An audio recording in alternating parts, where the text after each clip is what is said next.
السلام عليكم، مرحبا بكم في هاد الدروس الجداد. اليوم ان شاء الله غادي نتكلموا على الدرس ديال لا كونسونطراسيون مولير.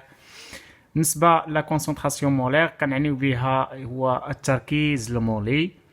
بدايه غادي نعرفوا شنو هو ان سوليسيون اكوز. تعريف شنو كيقول نقراوه بعدا. ان سوليسيون est un mélange homogène obtenu par dissolution d'une espèce chimique dans un solvant. L'espèce chimique est appelée solidité. Une solution est un mélange homogène، يعني خليط أو المحلول هو واحد الخليط متجانس، homogène متجانس obtenu par dissolution. بالنسبة للمتجانس هو الذي لا يمكن رؤية مكوناته بالعين المجردة، بحال مثلا ملي كنديرو شويه ديال السكر مع الماء، فالسكر ملي كيدوب في الماء ما كيبقاش يبان لينا، هذا كنسميه une solution homogène او un mélange homogène obtenu par dissolution ذوبان d'une espèce chimique dans un solvant في واحد المذيب. l'espèce chimique est appelée solidité، يعني المذاب. دونك هنايا غتعطينا واحد ليكواسيون سوليتي بلس سولفون يعطيني سوليسيون. دونك سوليتي هو المذاب زائد المذيب كيعطيني سوليسيون اللي هو محلول. دونك كتعريف ان السوليسيون شنو هو؟ واحد الخليط متجانس نحصل عليه بعملية الذوبان ديال واحد المذيب اللي كيذوب لنا واحد المذاب اللي كنسميوه سوليتي. دونك في هذا لو سوليتي يمكن لينا peut être trouvé comme un solide ou bien un liquide ou bien un gaz. يمكن نلقاوه على شكل صلب مثلا الملحة ولا السكر، او بيان ان ليكيد مثلا العسل، ولا يعني واحد السائل. ليكيد هو السائل، وان غاز يعني يمكن لنا نلقاو بحال غاز مثلا الاكسجين، ولا كنعرفوا بان البحر فيه الاكسجين مذاب، بالتالي فان الغاز كذلك يمكن اذابته. لو سولفون بو اتر كذلك المذيب يمكن ان نلقاوه اللي كيكون لنا مثلا هو الماء، ولا الليكيد اورغانيك، ولا واحد السائل عضوي. سائل عضوي بحال مثلا الالكول ولا السيكلوهكسان. في الحاله اللي كيكون عندنا الليكيد هو الماء، يعني المذيب هو الماء، ملي تكون عندنا السولفون هو الماء، اش كنسميو هاد السوليسيون؟ كنسميو هاد السوليسيون ايت ان سوليسيون اكوز. ان سوليسيون اكوز، وهادي خصنا نعقلو عليها مزيان. نبقاو نتعاملو مع بزاف في المعادلات الكيميائيه. دائما ملي كنلقاو ديك اكوز كنعليو بانه مميه، يعني ان لو سولفون ديالنا هو الماء، يعني المذيب هو الماء. اكزامبل: en dissolvant des cristaux de chlore de sodium dans l'eau on obtient une solution aqueuse de chlore de sodium. يعني ملي كنذوبوا الصوديوم في الماء كيعطيني محلول الصوديوم، محلول الصوديوم المميه. يعني محلول الصوديوم المميه بمعنى ان الماء هو المذيب، هو الذي اذاب لنا الصوديوم هنا في هذه الحاله. دونك نتعرفوا الان على لا كونسونطراسيون مولير. لا كونسونطراسيون مولير d'une espèce chimique en solution est égale la quantité de la matière de cette espèce présente dans un litre de solution. التركيز المولي. شنو هو التركيز المولي؟ ملي كنتكلموا على التركيز المولي ديال واحد النوع كيميائي، شنو هو هذا التركيز المولي؟ دونك كناخذوا مثلا عندنا واحد سوليسيون، واحد المحلول فيه مثلا واحد النوع كيميائي. كما بغى يكون هذا النوع الكيميائي هذا، كنشوفوا كناخذوا لتر من داك المحلول كامل. مثلا نفترضوا مثلا عندنا واحد المحلول مثلا الزيت مع الماء. هذاك المحلول كناخذوا لتر من المحلول وكنشوفوا شحال فيه من الزيت، شحال لا كونتيتي ديال الزيت كاينه في لتر واحد من الماء. هذيك ديك لا كونتيتي اللي كنلقاو هي لا كونسونطراسيون مولير. بكل بساطه كنحسبوها بهذه الطريقه الرياضيه هذه: سي ايكال ان على في. سي هي لا كونتيتي، هي لا كونسونطراسيون مولير، ان هي لا كونتيتي دو لا ماتيير، و في هو لو فوليوم. بطبيعه الحال هاد ان هي الوحده ديالها هي المول، لان لا كونتيتي دو لا ماتيير بالمول، وعندنا في الحجم بالليتر. دونك لا كونسونطراسيون الا كانت هذه بالمول وهذه بالليتر، دونك غتكون عندنا لا كونسونطراسيون الوحده ديالها هي المول على الليتر.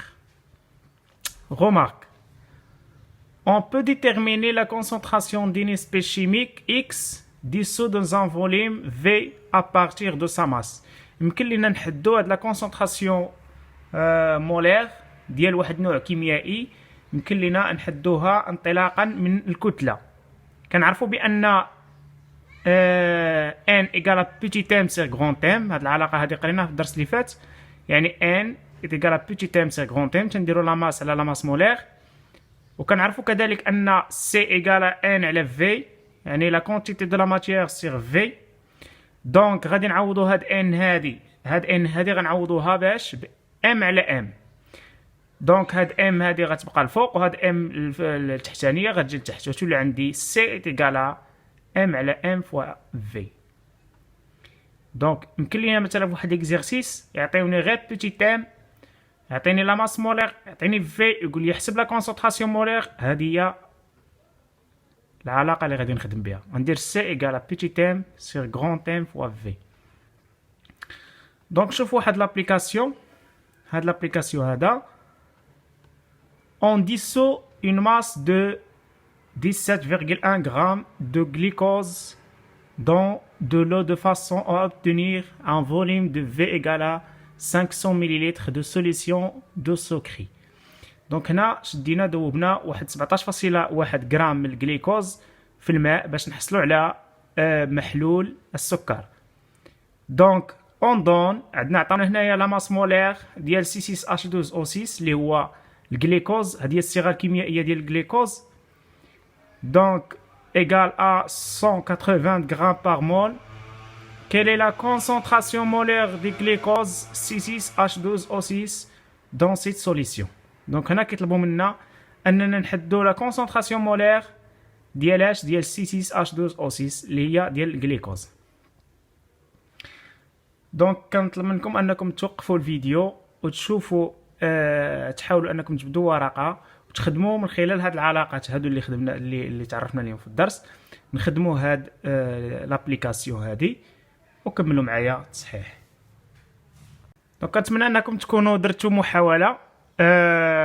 غادي تلاحظوا بانه معايا هنا كنعرف بان الا بغيت نحسب لا كونسونطراسيون مولير خاصني سي ايكالا ان على في، وانا عندي ان هنايا ما كايناش، ما عنديش لا كونتيتي دو لا ماتيير، ما عطاهاش ليا كاع هنا في هاد ليكزيرسيس هذا. وكنلاحظ بانه عطاني لا ماس مولير وعطاني لو فوليوم، وبالتالي فانني غادي نخدم بهاد العلاقه هذه اللي كتقول بان سي ايكالا بيتي ام سير غران ام فوا في. دونك لا كونسونطراسيون مولير اي ايكالا لا ماس سور لا ماس مولير ديفي فوا في. دونك عندي انا لا ماس مولير هو ديال C6H12O6 هو 180 غرام باغ مول، وعندي لو فوليوم ايكالا 500، وعندي لا ماس اللي هو 17,1 غرام. دونك بكل بساطه غادي نعوض وندير هاد 17,1 ديفيزي باغ في فوا 180، وغادي نحصل على العلاقه بهذا الشكل هذا سي ايكالا بيتي ام سير غران ام فوا في. دونك هنا غير نحاولوا اننا ننتبهوا للوحدات، وانه عندي 500 مليلتر غنحولوها لتر نضربوها ب 10 على بويسونس موان 3، تولي عندي 17,1 ديفيزي بار 180 ملتيبليي بار 500 فوا 10 على بويسونس موان 3. الا درنا واحد لابليكاسيون نيميريك غادي يخرج ليا 0,19 مول باغ لتر. ردوا البال دائما الوحده، ردوا البال الوحده دائما غتكون عندي 0,19 مول باغ لتر. دونك هذه هي السوليسيون ديال هاد الابليكاسيون ديالنا. وننتقل مباشره للديليسيون دي سوليسيون. شنو هي ديليسيون ديال السوليسيون؟ هي ملي كنقولوا مثلا عندنا واحد الجافيل مثلا ولا الروح ديال الجافيل، ملي كيبغيو يعني يستعملوا الامهات ديالنا ما كيجيوش مثلا ويخدموا به مباشره، وانما كيشدوه كيزيدوا عليه الماء هذيك العمليه يعني باش ما كيبقاش مركز، هذيك العمليه هذه كنسميوها لا ديليسيون، بمعنى التخفيف، التخفيف ديال واحد المحلول. دونك غادي نعرفوا شنو هو لا برينسيپ دو لا ديليسيون، يعني كيفاش يعني كيمكن لنا اننا نخفوا واحد المحلول. Diluer une solution aqueuse consiste en l'ajoutant de l'eau distillée. هي هذه اللي قلت دابا نيت، اننا كنضيفوا ماذا؟ الماء المقطر. À obtenir une solution moins concentrée. Donc diluer une solution aqueuse consiste en lui ajoutant de l'eau distillée à obtenir une solution moins concentrée. Donc تخفيف محلول مميع هو بإضافة ماذا؟ بإضافة الماء، بإضافة ماء مقطر. ملي كنضيفو داك الماء كيعطيني واحد التركيز أقل من التركيز البدئي اللي كان عندنا في البداية. مثلا كانت عندي C1 إيكالا إكس، ففي المحلول ملي غادي نخفوه غيعطيني C2 إيكالا إكس موان، يعني يكون عندي بواحد المحلول أقل تركيز من المحلول البدئي. Donc la solution que l'on dilue appelée solution initiale، يعني هذاك المحلول اللي كنبغيو نديرو ليه عملية تخفيف كنسميوه la solution initiale، يعني المحلول البدئي، ولا solution mère، ولا المحلول الأصل. La solution obtenue est appelée solution finale، يعني داك المحلول اللي كنحصلوا عليه كيتسمى المحلول النهائي أو المحلول يعني المستخرج أو المحصل عليه. دونك بكل بساطة شنو هي لا ديليسيون؟ لا ديليسيون هي عملية تخفيف. هاد عملية التخفيف كنديروها باش نحصلوا على واحد المحلول أقل تركيز من المحلول البدئي بإضافة ماذا؟ بإضافة الماء المقطر. يعني بكل بساطة باش ما نزيدش نعقدوا الأمور، يعني هادشي راه بسيط لا ديليسيون. دونك لا كونسيرفاسيون دو لا كونتيتي دو لا ماتيير، هنا غادي تنتبهوا معايا مزيان. لا كونسيرفاسيون كنقصدوا بها هو الانحفاظ، والانحفاظ ماشي هو الانخفاض، أو كنقولوا مثلا عندي واحد لا كونتيتي دو لا ماتيير كتبقى كما هي، كما كانت في البداية كتبقى في النهاية. دونك هنا كنقولوا لا كونسيرفاسيون دو لا كونتيتي دو لا ماتيير، يعني انحفاظ كمية المادة. Lors d'une dilution, la concentration molaire des solutés diminue, mais sa quantité de matière ne change pas. في واحد العملية ديال التخفيف التركيز المولي كينقص، كما قلنا دائما ملي كندير عملية التخفيف التركيز البدئي ما تيبقاش، كينقص، كيولي عندي التركيز النهائي أقل من التركيز البدئي. ولكن la quantité de la matière ne change pas. La quantité de la matière اللي هي كمية المادة ما كتغيرش. هنا عندنا CI la concentration molaire initiale، عندنا VI هو le volume initial. donc كنعرف بأن C est égal à N على V، donc N égale à C fois V. Donc NI, la quantité de la matière initiale, égale à C, concentration molaire initiale, fois le volume initial. Autour d'une dilution, عندنا CI قلنا غتبقى شنو غيوقع عليها؟ غادي تنقص، la concentration molaire غتنقص، غتولي عندي CF، le volume VF et NF égale à CF fois VF. Donc il y a conservation de la quantité de la matière. عندي شنو؟ انحفاظ ديال كمية المادة NI de solidité de la solution mère et de la quantité de la matière NF. donc عندي واحد انحفاض ديال كمية المادة. هاد لا كونتيتي دو لا ماتيير هنا اللي عندي هنا NI راه كتساوي لا كونتيتي دو لا ماتيير اللي كاينه هنا ديال لا سوليسيون في. Donc, on écrit NE égale à NF. NE égale à NF. إلا قلنا بأن NE égale à NF يعني أن هاد CE fois VE راه كتساوي هاد CF fois VF. اللي هي هنا CI فوا VI إيكال CF فوا VF. شنو كتعطيني هذه؟ كتقول لي بأن إلا شديت التركيز البدئي مضروب في الفوليوم البدئي تيعطيني التركيز النهائي مضروب في الفوليوم النهائي. Cette relation s'appelle relation de dilution. هاد العلاقة هذه كنسميوها هي علاقة التخفيف. On définit le facteur de dilution par la relation F égale à C1 sur C2 V2 sur V1. معامل التخفيف F شنو كيساوي C1 sur C2 التركيز البدئي على التركيز النهائي أو الحجم النهائي على الحجم البدئي. هنا كنقولوا بأن هذا شنو هو معامل التخفيف. Donc دوزونا la mode opératoire. بالنسبة للا mode opératoire, on prélève un volume VI de la solution mère de concentration CI et on lui ajoute un volume V de l'eau de façon à obtenir un volume VF égal à VI plus V. دونك هنا خدينا واحد الحجم VI ديال واحد المحلول ان سوليسيون مير دو كونسونطراسيون CI عنده واحد التركيز بدئي CI et on lui a ajouté un volume V وزدنا عليه واحد الحجم V de l'eau de façon à obtenir un volume VF يعني الحجم النهائي شنو غيكون عندي هو هذا الحجم البدئي زائد الحجم اللي زدت انايا. Donc VF égale à VI plus V.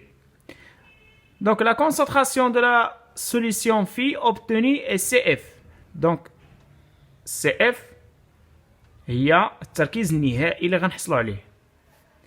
انطلاقا من هذه العلاقه هذه اللي كنعرفوا اللي هي لا غولاسيون دو ديليسيون اللي هي علاقه التخفيف. شنو كتقول لي علاقه التخفيف؟ هي CI VI إيكال CF و VF. انطلاقا من هذه العلاقه هذه يمكن ليا نجبد VI تيكال CF و VF على CI ونفس الوقت ممكن نخدم بهذه العلاقه كذلك ونجبد مثلا CF اللي هو لا كونسونطراسيون فينال ايغال الا جبنا هاد CF بوحدها هنا غتبقى ليا هي CI فوا VI على VF اللي هي التركيز النهائي شنو كيساوي التركيز البدئي مضروب في الحجم مقسوم على الحجم النهائي. دونك غتكون عندي CI او بيان CF égale à CI fois VI divisé par CF.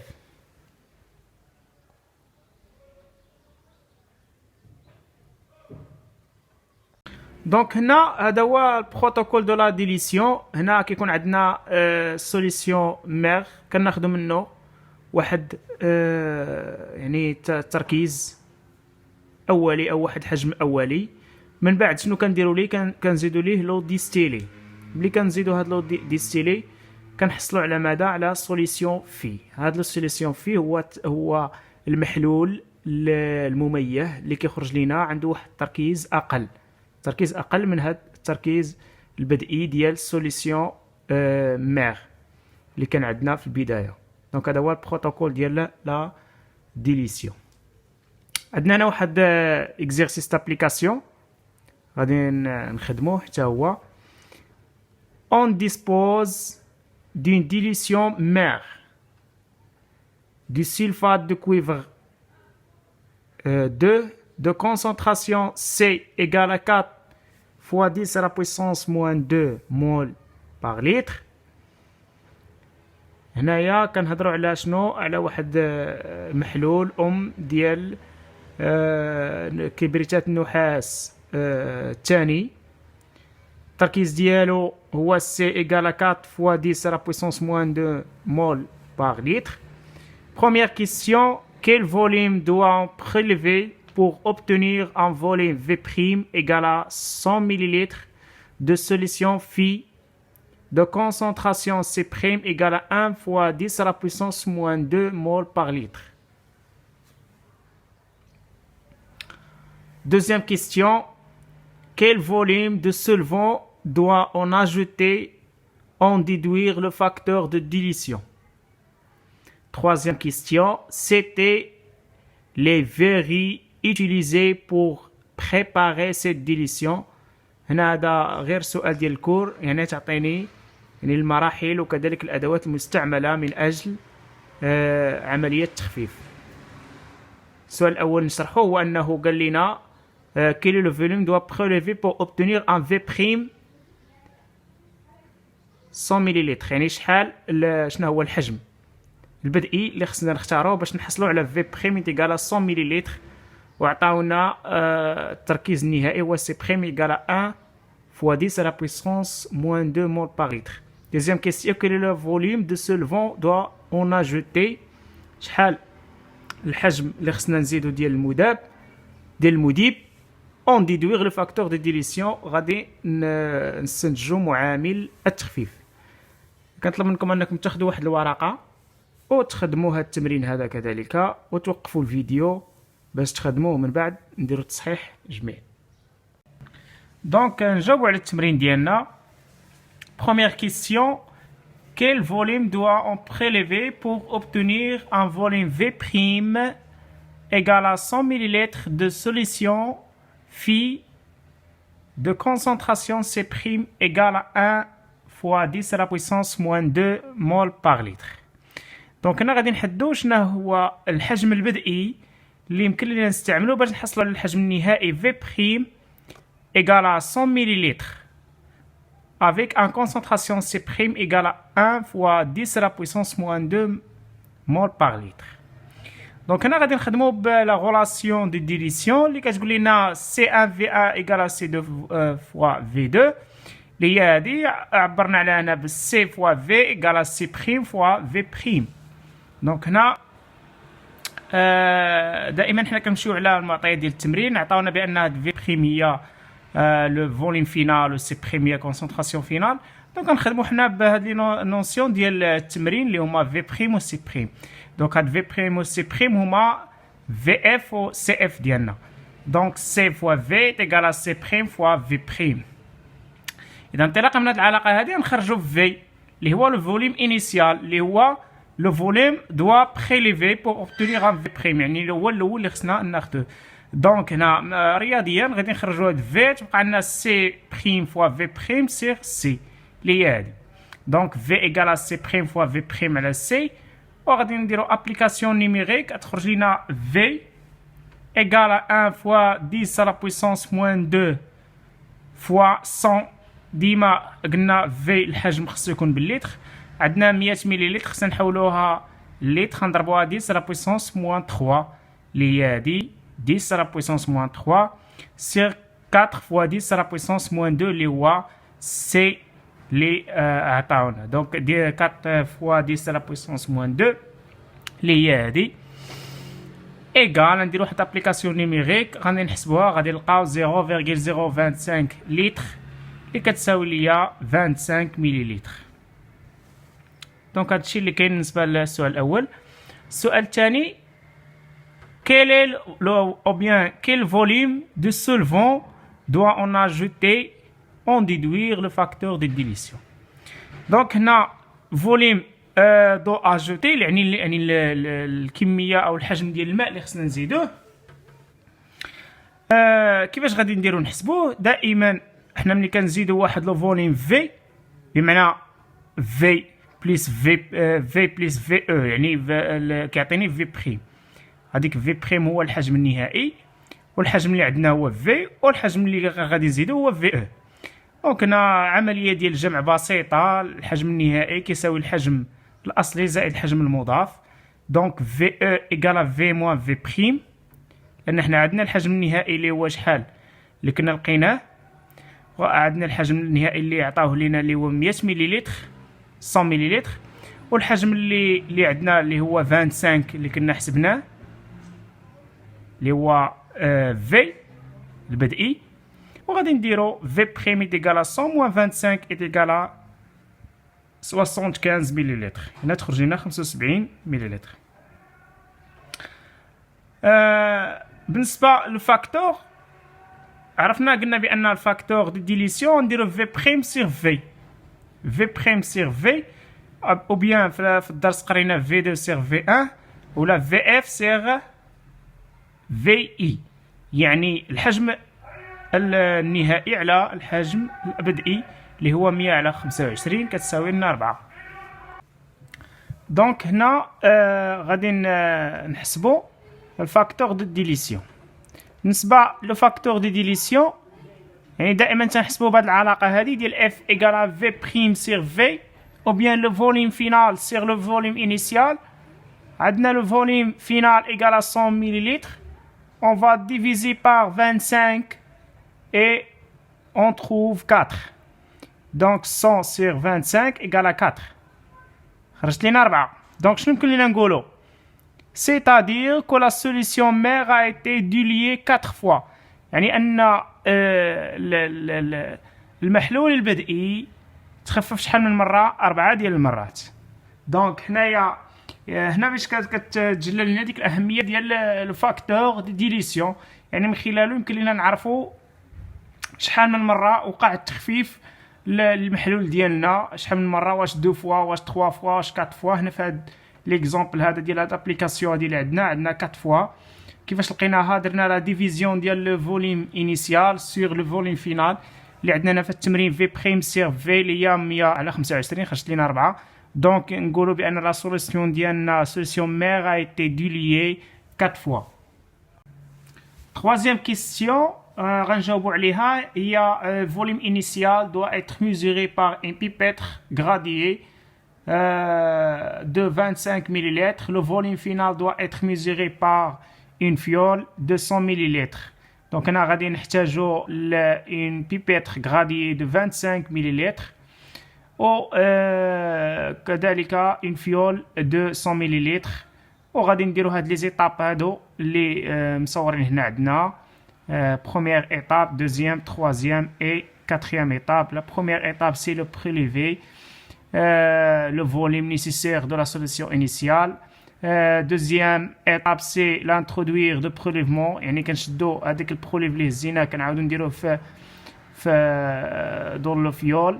Et troisième étape, c'est remplir d'eau distillée.